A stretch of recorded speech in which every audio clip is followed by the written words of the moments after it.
Alrighty, today we are finally painting the CBR 1000 project. I did take this thing off-roading again. Last week I proved that everything seems to work. There's no further issues that I can see right now. And it is now finally time to paint this project. Now while I was there, I did kind of realize that this thing could kind of use some power steering. It definitely would help this project if we had power steering. So I ordered this on eBay. These are super cheap. They're just power steering columns from a Prius, and you can get them on eBay for like 230 bucks. I'll put a link in the description below, but it's basically all you gotta do is just go on eBay and type power steering column kit or power steering kit, and this stuff pops up, and they're super cheap, and it's definitely worth having power steering on a project like this. Now, honestly, I didn't even think of this when I ordered this. I don't even know if I can get this thing to fit in here, because this motor kind of sticks out. I don't know if I can get it to not be in the way of the pedals or the gauge cluster. So, but I may try and see if we can get this part, the motor and this assembly, kind of behind the pedals, and while not interfering with the pedals. So hopefully this thing will fit in here, because it would kind of suck if it didn't. But yeah, let's see if we can cram this thing in here on the power steering.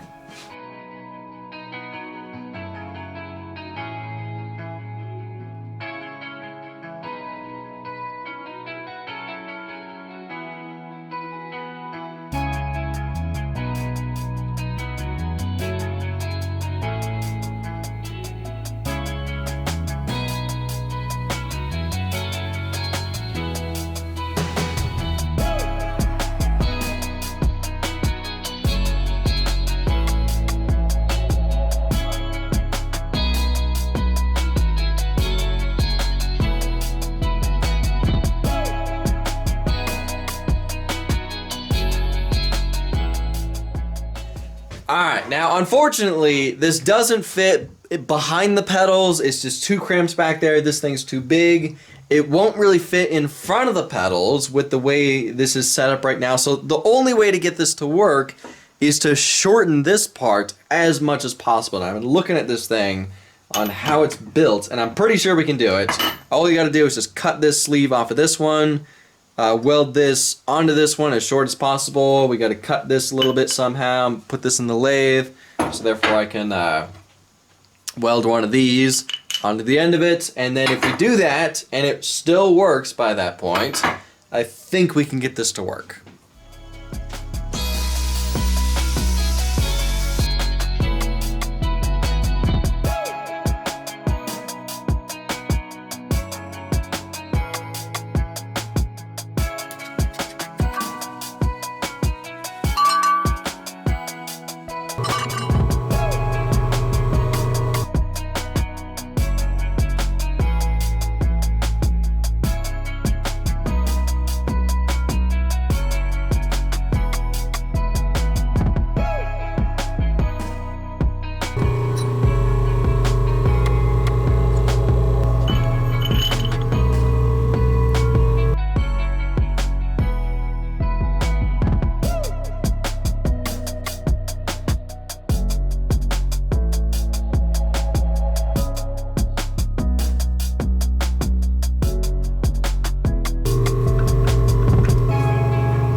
Alright, we were able to squeeze it in here. We had to shorten this like 3 or 4 inches right here just to get it to fit, but it now finally fits and it seems to be working. Now I'm not going to bother to wire it up now to test it, just simply because it doesn't make sense to wire it up now, because the next thing we need to do is we need to fully disassemble this entire frame. We need to clean all the rust off of everything, so therefore we can finally paint this project. Alright, let's finally do this. Here we go.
Alright, so that wasn't that terrible. We got it to this point. Only took me about 2 days to fully disassemble this entire frame, and then after that, then I had to go through and I had to finish a bunch of stuff. Finish a bunch of welding that I wasn't able to get to until now, and as well as finish mounting all the other tabs for the body paneling, as well as fully weld all those, and added a couple things in the front, added a couple things in the back, just had to do couple things that I wasn't able to get to until now, and that took another 2 days. So 4 days later, we're at this point right now. So now the next thing we need to do is we need to wire wheel this entire frame clean. We got to get all the rust off of it, as well as everything else we're painting, like the A-arms, the trailing arms, the spindles, everything we're painting we have to wire wheel clean, and that normally takes another day or two.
almost getting there. Almost getting done with grinding all this stuff. Or wire wheeling all this stuff. I just have this bin left. But everything else, then I'll be done. So it's gonna be a long night.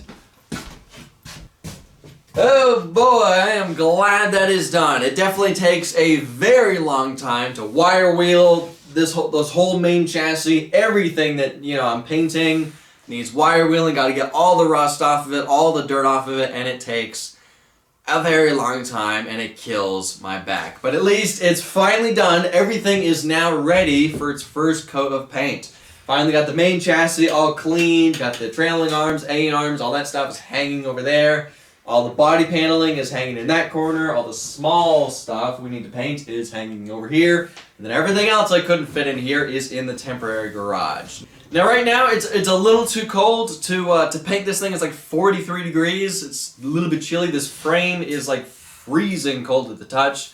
I know it's not too cold to paint this thing, but the Weather Channel says tomorrow it's going to get a little bit warmer. It's going to get somewhere in the 50s. So let's just wait till tomorrow to put the first coat of paint on everything. Now, I know I've already said in a previous video of this project on what colors I'm painting this. Plus, if you've seen the thumbnail, you guys already know, but I'm going to say it anyway. We're painting the main chassis black, and then everything else. The trailing arms, the A-arms, everything that's hanging off the ceiling, we're going to be painting the closest to lime green that I can find in a spray paint can. This is Dupli Color engine enamel. This is some pretty decent stuff. It doesn't scratch off easily, which is nice. I've already tested this on a couple pieces of metal, and it looks the best. It looks the closest I can find to lime green. If you've ever tried to find lime green spray paint, it is pretty hard to find. So this is the closest I could find to it. I bought this months and months ago from I think it was AutoZone. Somewhere, some auto place near me has this spray. I'm probably gonna have to buy a little bit more because I don't think this is enough. I may be good on black spray paint, but I'm probably gonna have to buy more green spray paint for this.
Alright, 8 days and 22 cans of spray paint later, we now have everything painted. That kind of took forever, but I did work on part 3 of the mini crotch rocket build in the midst of painting this thing while I waited for the paint to dry and all that kind of stuff, so I was able to get that done at least. So I'm not terribly behind on schedule with the videos, but doing this kind of stuff does take a very long time. So obviously the next step is reassembly. We're going to start working on the suspension, so therefore this thing stands on its own. Then we can start working on getting the engine back installed, transmission, drive lines, chains, and then start working on everything else.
Alright, next is engine and transmission.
Alright, this thing is coming together and holy crap, it's looking amazing already. Now, the next thing we need to work on is the wiring. Oh boy, my favorite thing ever, wiring. Now, this time I'm gonna take my time and do it right, because last time I did the wiring on this thing, I kind of just threw it together and just got it working and kind of just, you know, had wires going everywhere, wires that are just taped to the frame. This time I'm going to take my time and try to do it right.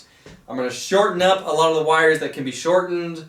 I need to put that wiring loom stuff, the plastic wiring loom, on the wires that go from the engine up to the controls. I need to shorten up a bunch of wires in the front and neaten all that stuff up and up there, and try to do it right this time.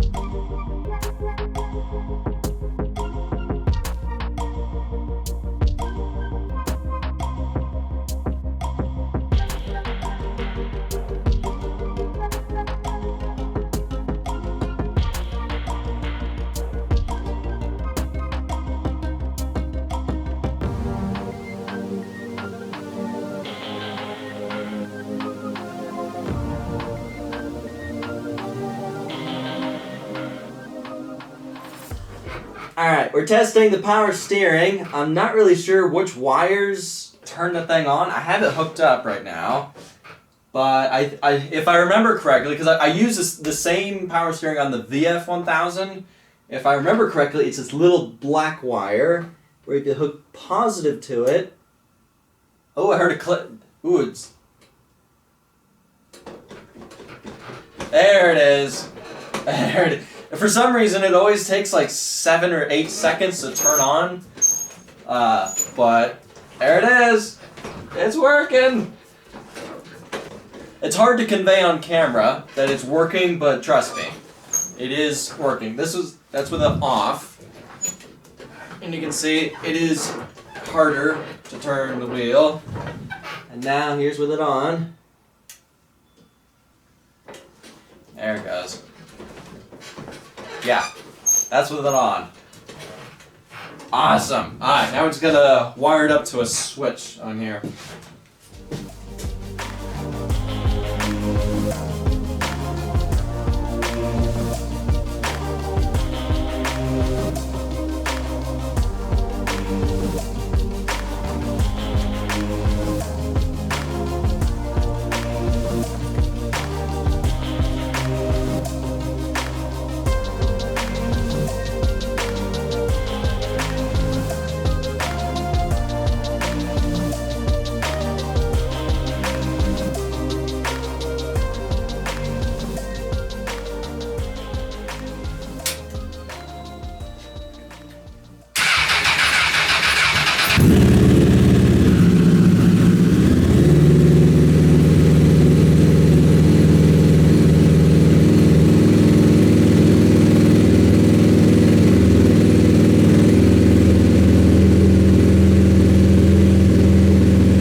Little smoky.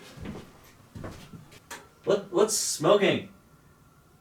Oh, it's the paint job on the headers. It's header paint, so it's supposed to be on headers, but it smokes a little bit once it's warmed up. Alright, so the wiring for the engine is mostly done. It runs, it works. We still need to do a little bit, we need to hook up the winch, but we can do that later. Now, let's start working on hooking up the lights for this project. Now, huge thank you to Auxbeam for hooking us up with some beautiful new lights for this project. I'll be putting links in the description below for this stuff, as well as an affiliate link, and we have a discount code for you guys. So this is their 22-inch 5D Pro Series light bar that they gave us, as well as these. These are their 5-inch 110 watts driving lights or pod lights. Again, links for this stuff in the description below, as well as discount code. The discount code is Ratherby Welding, basically exactly how I spell it on my channel, except all capitals, and it's B, not B-E, like some people spell it. So that discount code gets you guys 10% off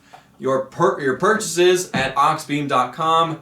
Helps you guys out, helps me out as well. So again, huge thank you to Auxbeam for hooking us up with this new lights for this project. Now, let's install them, let's hook them up, and then we can start working on body paneling and finishing this thing up.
man.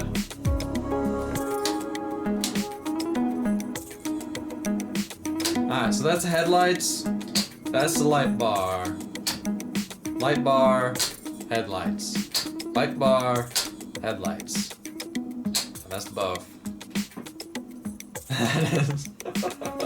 That's pretty awesome.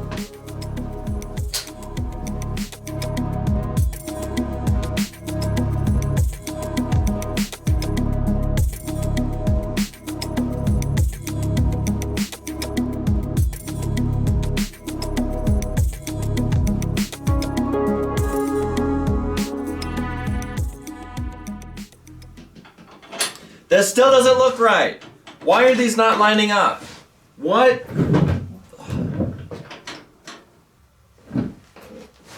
Yeah, I need to label this stuff because reassembling it, it's always like a puzzle trying to figure out which one of these goes where, which one of these goes where. It's a little annoying. Let me switch around a bunch of stuff and see if I can get it to work.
Now, truth be told, this thing's not 100% done. I still need to finish the wiring on the winch. That's not hooked up yet. I bought some brake lights for this thing.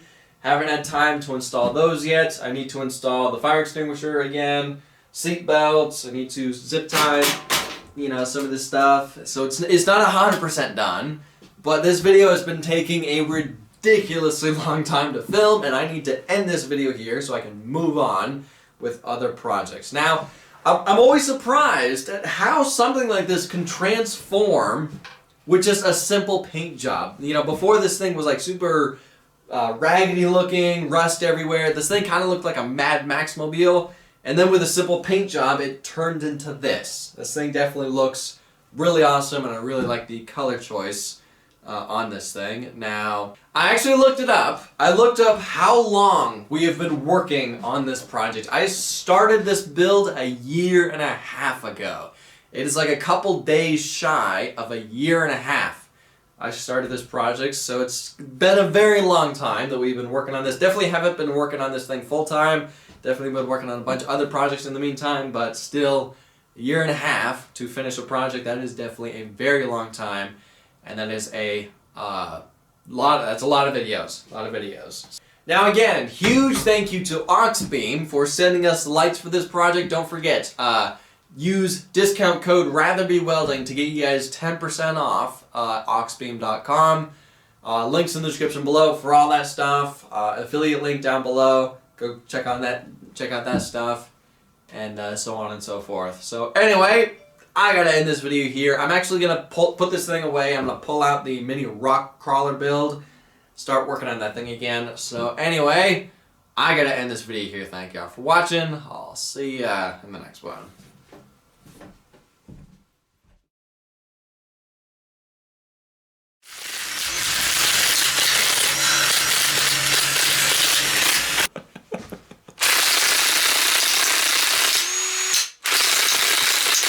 Yeah, Harbor Freight. You know, you either love it or hate it. You just admit to yourself that yes, they're cheap, and it can be a good thing or a bad thing, you know, but you do get what you pay for. This thing also gets like really hot, and I'm not even...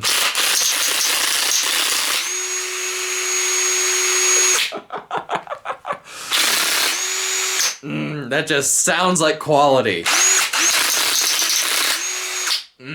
Yeah, Chinese quality.